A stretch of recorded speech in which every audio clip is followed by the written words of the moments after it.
बृहस्पतिवार के दिन जो भी स्त्री पुरुष व्रत करे उसको चाहिए कि वह दिन में एक ही समय भोजन करे, क्योंकि इस दिन बृहस्पतिश्वर भगवान का पूजन होता है। भोजन पीले चने की दाल आदि का करे, परंतु नमक नहीं खावे। पीले वस्त्र पहने, पीले ही फूलों का उपयोग करे, पीले चंदन से पूजन करे। पूजन के बाद प्रेम पूर्वक बृहस्पति देव की कथा सुननी चाहिए। इस व्रत को करने से मन की इच्छाएं समस्त पूरी होती हैं और बृहस्पति महाराज प्रसन्न होते हैं। धन, पुत्र, विद्या तथा मन वांछित फलों की प्राप्ति होती है। परिवार में सुख तथा शांति रहती है। इसलिए यह व्रत सर्वश्रेष्ठ और अति फलदायक है। इस व्रत में केले का पूजन करना चाहिए। कथा और पूजन के समय मन, क्रम, वचन से शुद्ध होकर जो इच्छा हो सो बृहस्पति देव से प्रार्थना करनी चाहिए। उन इच्छाओं को बृहस्पति देव अवश्य पूर्ण करते हैं, ऐसा मन में दृढ़ विश्वास रखना चाहिए। बृहस्पतिवार व्रत कथा। प्राचीन काल में भारतवर्ष में एक राजा राज्य करता था। वह बड़ा प्रतापी और दानी था। वह नित्य मंदिर में दर्शन करने जाता था, ब्राह्मण एवं गुरु की सेवा किया करता था। उसके दरवाजे से कोई भी निराश होकर नहीं लौटता था। वह प्रत्येक गुरुवार को व्रत एवं पूजन करता था। वह गरीबों की सहायता करता था, परंतु यह सब बातें रानी को अच्छी नहीं लगती थी। ना वह व्रत करती और ना किसी को एक पैसा दान में देती तथा राजा को भी ऐसा करने को मना किया करती थी। एक समय की बात है, राजा शिकार खेलने वन को गए हुए थे। घर पर रानी और रानी की दासी थी। उस समय गुरु बृहस्पति देव एक साधु का रूप धारण कर राजा के दरवाजे पर भिक्षा मांगने गए तथा भिक्षा मांगी तो रानी कहने लगी, हे साधु महाराज, मैं इस दान पुण्य से तंग आ गई हूँ। मेरे से तो घर का कार्य समाप्त नहीं होता। इस कार्य के लिए तो मेरे पतिदेव ही बहुत हैं।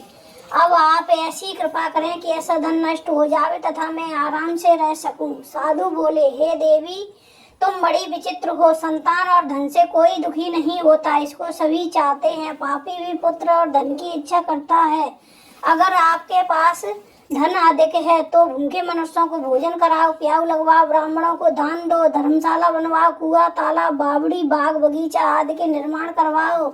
निर्धन के मनुष्यों की कुंवारी कन्याओं का विवाह करवाओ और अनेकों यज्ञादि धर्म करो। इस प्रकार के कर्मों से आपके कुल का नाम परलोक में सार्थक हो जाएगा एवं स्वर्ग की प्राप्ति होगी। मगर वह रानी इन बातों से खुश न हुई। वह बोली, है साधु महाराज, मुझे ऐसे धन की भी आवश्यकता नहीं है जिसको मैं और ही मनुष्यों को दान दूं, जिसको रखने उठाने में मेरा सारा समय बर्बाद हो जाएगा। साधु ने कहा, हे देवी, तुम्हारी ऐसी इच्छा है तो ऐसा ही होगा। मैं तुम्हें बताता हूँ, वैसा ही करना। बृहस्पतिवार के दिन घर को गोबर से लीपना, अपने केशों को धोना, केशों को धोते समय स्नान करना, राजा से कहना वह हजामत बनवाए, भोजन में मांस मंद्रा खाना, कपड़े धोबी के यहाँ धुलने डालना। इस प्रकार 7 बृहस्पतिवार करने से तुम्हारा सब धन नष्ट हो जाएगा।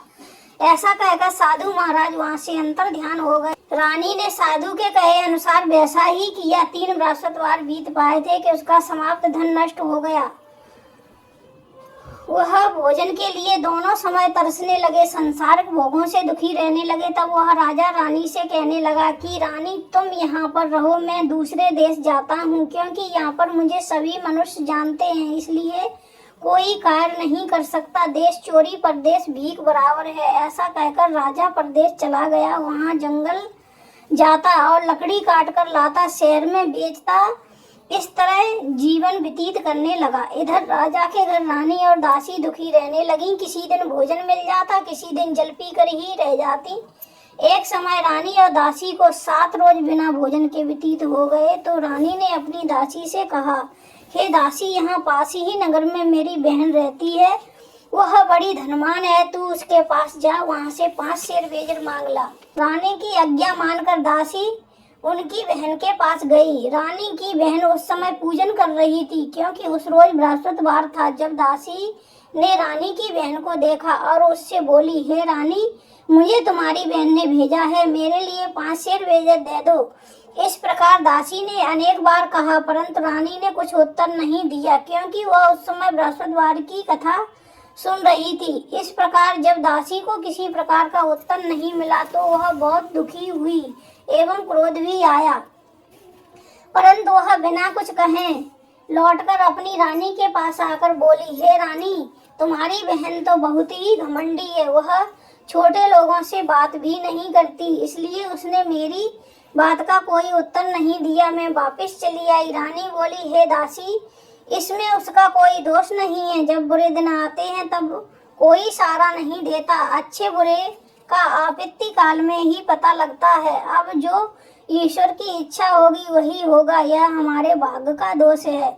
इधर उस रानी ने देखा कि मेरी बहन की दासी आई थी, परंतु मैं उससे नहीं बोली, इससे वह बहुत दुखी होगी।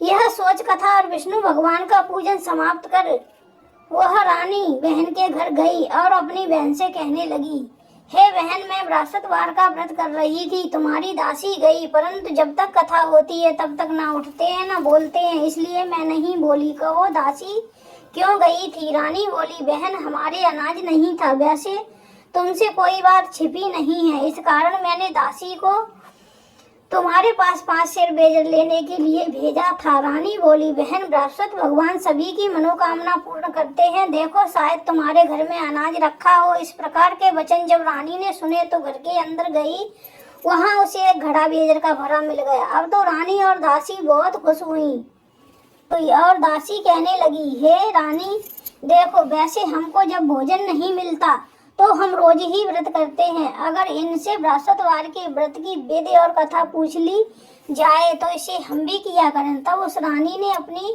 बहन से पूछा, हे बहन, बृहस्पतिवार के व्रत की कथा कैसे है तथा यह व्रत कैसे करना चाहिए?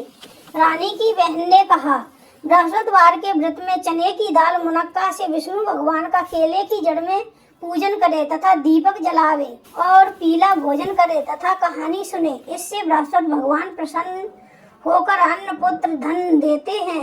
इस प्रकार रानी और दासी दोनों ने निश्चय किया, बृहस्पति भगवान का पूजन जरूर करेंगे। 7 दिन बाद जब बृहस्पतिवार आया तो उन्होंने व्रत रखा। घुड़सवार में जाकर चना गुड़ बील लाई तथा उसकी दाल से केले की जड़ में तथा विष्णु भगवान का पूजन किया। अब भोजन पीला कहाँ से आए? बेचारी बड़ी दुखी हुई, परंतु उन्होंने व्रत किया था, इस कारण गुरु भगवान प्रसन्न थे। 2 थालों में सुंदर पीला भोजन लेकर आए और दासी को देखकर बोले, हे दासी, यह भोजन तुम्हारे और रानी के लिए, तुम दोनों खा लेना। दासी भोजन पाकर बड़ी प्रसन्न हुई और रानी से बोली, चलो रानी जी, भोजन कर लो। रानी को इस विषय में कुछ पता नहीं था, इसलिए वह दासी से बोली, तू ही भोजन कर, क्योंकि तू हमारे व्रत में हंसी उड़ाती है। दासी ने कहा, एक महात्मा हम दोनों को 2 थालों में भोजन दे गया है, इसलिए हम और तुम दोनों साथ साथ भोजन करेंगी। इस प्रकार रानी और दासी दोनों ने गुरु भगवान को नमस्कार कर भोजन प्रारंभ किया तथा अब वह प्रत्येक बृहस्पतिवार को गुरु भगवान का व्रत और विष्णु भगवान का पूजन करने लगी। बृहस्पति भगवान की कृपा से फिर रानी और दासी के पास धन हो गया। रानी फिर उसी प्रकार आलस करने लगी। तब दासी बोली, रानी, तुम पहले इस प्रकार आलस करती थी, तुम्हें धन के रखने में कष्ट होता था, इस कारण सभी धन नष्ट हो गया। अब गुरु भगवान की कृपा से धन मिला है, फिर तुम्हें आलस होता है। बड़ी मुसीबतों के बाद हमने यह धन पाया है, इसलिए हमें दान पुण्य करना चाहिए तथा भूखे मनुष्यों को भोजन कराओ, प्याऊ लगवाओ, ब्राह्मणों को दान दो, कुआं, तालाब, बावड़ी याद का निर्माण कराओ, मंदिर पाठशाला बनवाकर दान दो, कुंवारी कन्याओं का विवाह करवाओ, धन को शुभ कर्मों में खर्च करो, जिससे तुम्हारे कुल का यश बढ़े तथा सुरक्षा की प्राप्ति हो। तब रानी ने इसी प्रकार कार्यक्रम करने प्रारंभ किए। उनका यश फैलने लगा। एक दिन रानी और दासी विचार करने लगी, न जाने राजा किस प्रकार से, उनकी कोई खबर नहीं। तब गुरु भगवान से उन्होंने प्रार्थना की। भगवान ने रात्रि में राजा को सपने में कहा, हे राजा, उठ, तेरी रानी तुझको याद करती है, अपने देश को चलो। राजा प्रातःकाल उठा और विचार करने लगा कि स्त्री जात खात पहनने की संगीनी होती है, पर भगवान की आज्ञा मानकर वह अपने नगर के लिए चलने को तैयार हुआ। इससे पूर्वक जब राजा परदेश चला गया तो परदेश में दुखी रहने लगा। प्रतिदिन जंगल से लकड़ी बीन कर लाता और उन्हें शहर में बेचकर अपने दुखी जीवन को बड़ी कठिनता से व्यतीत करता था। एक दिन राजा दुखी होकर अपनी पुरानी बातों को याद करके रोने लगा। तब उस जंगल में बृहस्पति साधु का रूप धारण कर आए और राजा के पास आकर बोले, हे लकड़हारे, तुम इस सुनसान जंगल में किस चिंता में बैठे हो, मुझको बतलाओ। यह सुन राजा के नेत्रों में जल भर आया और साधु को वंदना कर बोला, हे प्रभु, आप सब कुछ जानने वाले हो। इतना कहकर साधु को अपनी संपूर्ण कहानी बतला दी। साधु रूपी भगवान बोले, हे राजा, तुम्हारी स्त्री ने बृहस्पति देव का अपमान किया था, इस कारण तुम्हारी यह दशा हुई। अब तुम किसी प्रकार की चिंता मत करो, भगवान तुम्हें पहले से अधिक धनमान करेगा। देखो, तुम्हारी स्त्री ने बृहस्पतिवार का व्रत प्रारंभ कर दिया है और तुम मेरा कहा मानकर बृहस्पतिवार को व्रत करके चने की दाल गुड़ जल के लोटे में डालकर केले का पूजन करो और कथा सुनो। भगवान तुम्हारी सभी मनोकामनाओं को पूर्ण करेगा। साधु को प्रसन्न देखकर राजा बोला, हे प्रभु, मुझे लकड़ी बेचकर इतना पैसा नहीं मिलता जिससे भोजन करने के उपरांत कुछ बचा सकूं। मैंने रात्रि में अपनी रानी को व्याकुल देखा है, मेरे पास कुछ भी नहीं जिससे मैं उसकी खबर मंगा सकूं, और फिर मैं कौन सी कहानी कहूं, मुझको कुछ भी मालूम नहीं है। साधु ने कहा, हे राजन, तुम किसी बात की चिंता मत करो। बृहस्पतिवार के दिन तुम रोजाना की तरह लकड़ियां लेकर शहर को जाओ, तुम्हें रोजाना से दुगना धन प्राप्त होगा, जिससे तुम भली प्रकार भोजन भी कर लोगे तथा बृहस्पति देव की पूजा का सामान आ जाएगा। और बृहस्पतिवार की कहानी निम्न प्रकार से है। बृहस्पति देव की कहानी। प्राचीन काल में एक ब्राह्मण रहता था। वह बहुत निर्धन था, उसका कोई संतान नहीं थी। उसकी स्त्री बहुत मलिनता के साथ रहती थी। वह स्नान न करती, न किसी देवता का पूजन करती। प्रातःकाल उठते ही सर्वप्रथम प्रथम भोजन करती, बाद में कोई अन्य काम करती थी। इससे ब्राह्मण देवता बड़े दुखी थे। बेचारे बहुत कुछ करते किंतु उसका कोई परिणाम नहीं निकलता। भगवान की कृपा से ब्राह्मण की स्त्री के कन्या रूपी रतन पैदा हुआ। वह कन्या अपने पिता के घर बड़ी होने लगी। वह बालिका प्रातः स्नान करके विष्णु भगवान का जप करती थी तथा बृहस्पतिवार को व्रत भी करती थी। अपने पूजन पाठ को समाप्त कर के स्कूल जाती तो अपनी मुट्ठी में जौ भर के ले जाती और उनको पाठशाला के मार्ग में डालती जाती। तब सोने के हो जाते। लौटते समय उनको बीन कर घर ले आती थी। एक दिन वह बालिका सूप में सोने के जौ को फटक कर साफ कर रही थी। उसके पिता ने देख लिया और कहा, बेटी, सोने के जौ को फटकने के लिए सोने का सूप होना चाहिए। दूसरे दिन गुरुवार था। इस कन्या ने व्रत रखा और बृहस्पति देव से प्रार्थना करके कहा, हे प्रभु, मैंने आपकी पूजा सच्चे मन से की हो तो मेरे लिए सोने का सूप दे दो। बृहस्पति देव ने उसकी प्रार्थना स्वीकार कर ली। रोजाना की तरह वह कन्या जौ फैलाती हुई जाने लगी। जब लौटकर जौ बीन रही थी तो बृहस्पति देव की कृपा से उसे सोने का सूप मिला। उसे वह घर ले आई, उससे जौ साफ करने लगी, परंतु उसकी माँ का वही ढंग रहा। एक दिन की बात की वह कन्या सोने के सूप में सोने के जौ को पटक कर साफ कर रही थी। उस समय उस शहर का राजपुत्र वहां होकर निकला। इस कन्या के रूप और कार्य को देखकर मोहित हो गया तथा अपने घर आकर भोजन जल त्याग कर उदास होकर लेट गया। राजा को जब इस बात का पता लगा तो अपने मंत्रियों के साथ उसके पास गए और बोले, हे बेटा, तुम्हें किस बात का कष्ट है? किसी ने अपमान किया है अथवा कोई कारण हो सो कहो, मैं वही कार्य करूंगा जिससे तुम्हें प्रसन्नता हो। अपने पिता की राजकुमार ने बातें सुनी तो वह बोला, मुझे आपकी कृपा से किसी बात का दुख नहीं है, ना मेरा किसी ने अपमान किया है, परंतु मैं उस लड़की के साथ विवाह करना चाहता हूँ जो सोने के सूप में सोने के जौ को फटक कर साफ कर रही थी। यह सुन राजा आश्चर्य में पड़ गया और बोला, हे बेटा, इस तरह की कन्या का पता तुम ही लगाओ, मैं तेरा विवाह उसके साथ अवश्य करवा दूंगा। राजकुमार ने उस लड़की के घर का पता बतलाया। तब मंत्री उस लड़की के घर गए और ब्राह्मण देवता को सभी हाल बतलाया। ब्राह्मण देवता राजकुमार के साथ अपनी कन्या का विवाह करने के लिए तैयार हो गया तथा विधि विधान के अनुसार ब्राह्मण की कन्या का विवाह राजकुमार के साथ हो गया। कन्या के घर से जाते ही पहले की भांति उस ब्राह्मण के घर में गरीबी का निवास हो गया। अब भोजन के लिए अन्न भी बड़ी मुश्किल से मिलता था।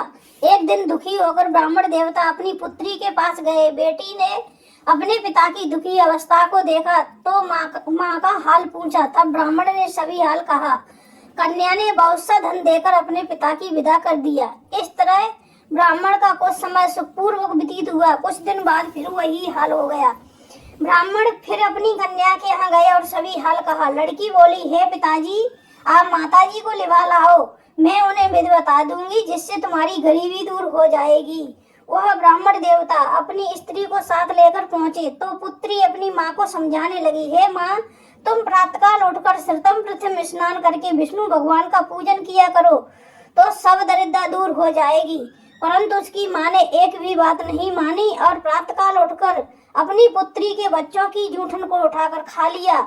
यह देखकर उसकी पुत्री को बहुत गुस्सा आया और एक रात कोठरी से सभी सामान निकालकर उसमें अपनी माँ को बंद कर दिया। प्रातःकाल उसमें से निकाला तथा स्नान करा के पाठ कराया तो उसकी माँ की बुद्धि ठीक हो गई और फिर प्रत्येक बृहस्पतिवार को व्रत रखने लगी। इस व्रत के प्रभाव से उसकी माँ भी बहुत ही धनवान तथा पुत्रवती हो गई और बृहस्पति जी के प्रभाव से वह स्वर्ग को प्राप्त हुई तथा ब्राह्मण भी सुखपूर्वक इस लोक के सुख भोग कर स्वर्ग को प्राप्त हुए। इस तरह कहानी कहकर साधु देवता वहां से अलोप हो गए। धीरे धीरे समय व्यतीत होने पर फिर बृहस्पतिवार का दिन आया। राजा जंगल से लकड़ी काटकर शहर में बेचने गया। उसे उस दिन से अधिक पैसा मिला। राजा ने चना गुड़ लाकर बृहस्पतिवार का व्रत किया। उस दिन से उसके सभी दुख दूर हो गए। परंतु जब दोबारा गुरुवार का दिन आया तो वह बृहस्पतिवार का व्रत करना भूल गया। इस कारण बृहस्पति भगवान नाराज हो गए।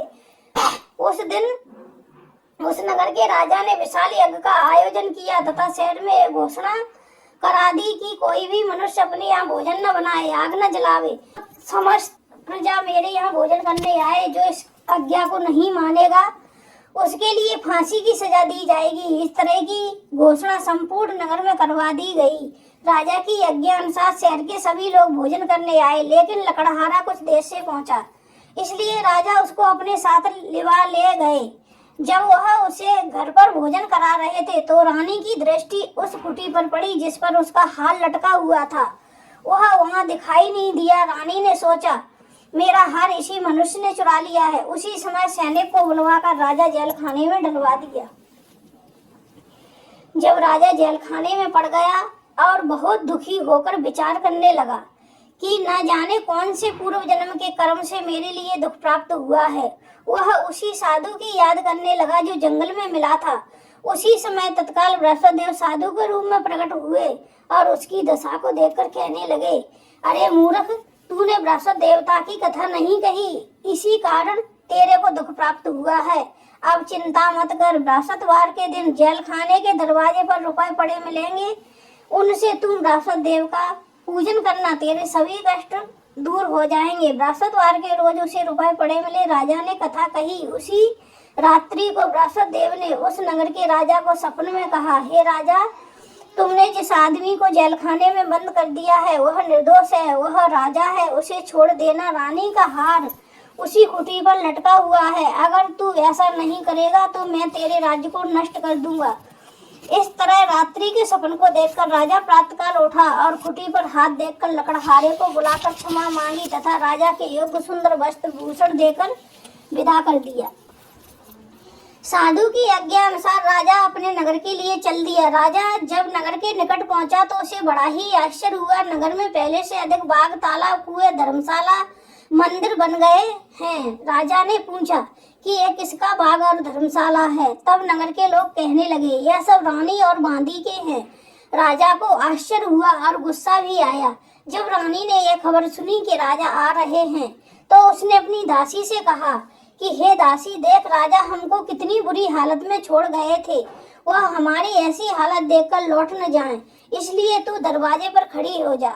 आज्ञा अनुसार दासी दरवाजे पर खड़ी हो गई। राजा आए तो उन्हें लिवा लाई। तब राजा ने क्रोध करके अपनी तलवार निकाली और पूछने लगे, यह बताओ कि यह सब धन तुम्हें कैसे प्राप्त हुआ है। तब उन्होंने कहा, हमें यह सब धन बृहस्पति देव के व्रत के प्रभाव से प्राप्त हुआ है। राजा ने निश्चय किया, 7 रोज बाद सभी बृहस्पति देव का पूजन करते हैं, परंतु मैं रोजाना दिन में 3 बार कहानी कहा करूंगा, रोज व्रत किया करूंगा। हर समय राजा के दुपट्टे में चना की दाल बंधी रहती तथा वह दिन में 3 बार कहानी कहता। एक रोज राजा ने विचार किया, चलो अपनी बहन के यहाँ हो आए। इस तरह निश्चय कर राजा घोड़े पर सवार हो अपनी बहन के यहाँ निकला। आगे मार्ग में देखा कुछ आदमी मुर्दे को लिए जा रहे हैं। उन्हें रोककर राजा कहने लगा, अरे भैया, मेरी बृहस्पतिवार की कहानी सुन लो। वे बोले, हमारा आदमी मर गया है, उसको अपनी कथा की पड़ी है। परंतु कुछ आदमी बोले, अच्छा कहो, हम तुम्हारी कथा सुनने को तैयार हैं। राजा ने दाल निकाली और कथा कहने लगा। जब कथा आधी हुई तो मुर्दा हिलने लगा। जब कथा समाप्त हो गई तो राम राम कहकर खड़ा हो गया। आगे मार्ग में उसे एक किसान खेत में हल चलाता मिला। राजा ने उसे देखा और उससे बोला, अरे भैया, तुम मेरी बृहस्पतिवार की कथा सुन लो। किसान बोला, जब तक मैं तेरी कथा सुनूंगा तब तक 4 रैया जोत न लूंगा। जा अपनी कथा किसी और को सुनाना। इस तरह राजा आगे चलने लगा। राजा के हटते ही बैल पछाड़ खाकर गिर गए तथा किसान के पेट में बहुत जोर से दर्द होने लगा। उस समय उसकी माँ रोटी लेकर आई। उसने जब ये देखा तो अपने पुत्र से सब हाल पूछा। बेटे ने सभी हाल कहा। बुढ़िया दौड़ी दौड़ी उस घुड़सवार के पास गई और उससे बोली, मैं तेरी कथा सुनूंगी, तू अपनी कथा मेरे खेत पर चलकर कहना। राजा ने बुढ़िया के खेत पर जाकर कथा कही और बैल खड़े हो गए तथा किसान के पेट का दर्द बंद हो गया। राजा अपनी बहन के घर कुशल पूर्वक पहुंच गया। बहन ने भाई की खूब मेहमानी की। दूसरे रोज राजा प्रातःकाल जागा तो देखने लगा सब लोग भोजन कर रहे हैं। राजा ने अपनी बहन से कहा, ऐसा कोई मनुष्य है जिसने भोजन ना किया हो, वह मेरी बृहस्पतिवार की कथा सुन ले। बहन बोली, हे भैया, यह देश ऐसा ही है, पहले यहाँ भोजन करते हैं, बाद में अन्य काम करते हैं। अगर कोई पड़ोस में हो तो मैं देख रहा हूँ। वह ऐसा कहकर देखने चली गई, परंतु उसे ऐसा व्यक्ति नहीं मिला जिसने भोजन ना किया हो। अंत में वह एक कुम्हार के घर गई जिसका लड़का बीमार था। उसे मालूम हुआ उनके यहाँ 3 रोज से किसी ने भोजन नहीं किया है। रानी ने अपने भाई की कथा सुनने के लिए कुम्हार से कहा। वह कथा सुनने को तैयार हो गया। राजा ने उनके यहाँ जाकर बृहस्पतिवार की कथा कही, जिसको सुनकर उसका लड़का ठीक हो गया। अब तो राजा की प्रशंसा होने लगी। एक रोज राजा ने अपनी बहन से कहा, हे बहन, हम अपने घर को जाएंगे, तुम भी तैयार हो जाओ। राजा की बहन ने अपनी सास से पूछा। सास बोली, हाँ चली जा, परंतु अपने लड़कों को मत ले जाना, क्योंकि तेरे भाई के कोई संतान नहीं होती है। बहन ने भैया से कहा, हे भैया, मैं तो चलूंगी मगर कोई बालक नहीं चलेगा। राजा बोला, जब कोई बालक नहीं चलेगा तब तुम ही क्या करोगी। बड़े दुखी मन से राजा अपने नगर के लिए लौट आया। राजा ने अपनी रानी से कहा, हम निर्वंशी राजा हैं, हमारा मुख देखने का धर्म नहीं, और इसी उदासी के कारण उसने कुछ भोजन भी नहीं किया। रानी बोली, हे स्वामी, हे बृहस्पति देव, हमें औलाद अवश्य देंगे। उसी रात को बृहस्पति देव ने राजा से सपने में कहा, हे राजा, उठ, सोच को त्याग दे, तेरी रानी गर्भ से है, 9वें महीने में उसके गर्भ से एक सुंदर पुत्र पैदा होगा। तब राजा बोला, हे रानी, स्त्री बिना भोजन के रह सकती है, बात कहे बिना नहीं रह सकती। जब मेरी बहन आए तुम उससे कुछ मत कहना। जब राजा की बहन ने ऐसा समाचार सुना तो बहुत खुश हुई तथा अपने भाई की यहाँ बधाई लेकर आई। तभी रानी ने कहा, घोड़ा चढ़ तो नहीं आई, गधा चढ़ी आई। राजा की बहन बोली, भाभी, मैं इस प्रकार न कहती तो तुम्हें संतान कैसे मिलती। बृहस्पति देव ऐसे ही हैं, जैसी जिसके मन में कामना है वैसी सभी को पूर्ण करते हैं। जो श्रद्धा भावना पूर्वक कथा पढ़ता है अथवा दूसरों को सुनाता है, बृहस्पति देव उसकी सभी मनोकामनाएं पूर्ण करते हैं तथा उसकी सदैव रक्षा करते हैं। संसार में जो मनुष्य श्रद्धा भावना से गुरु भगवान का पूजन व्रत सच्चे हृदय से करते हैं तो उनकी सभी मनोकामनाएं पूर्ण होती हैं। जैसे सच्ची भावना से रानी और राजा ने उनकी कथा का गुणगान किया तो उनकी सभी इच्छाएं बृहस्पति देव जी ने पूर्ण की। इसलिए सबको कथा सुनने के बाद प्रसाद लेकर जाना चाहिए। हृदय से उनका नमन करते हुए जयकारा बोलना चाहिए। बोलो बृहस्पति देव की जय, बोल विष्णु भगवान की जय, बोल गुरु भगवान की जय।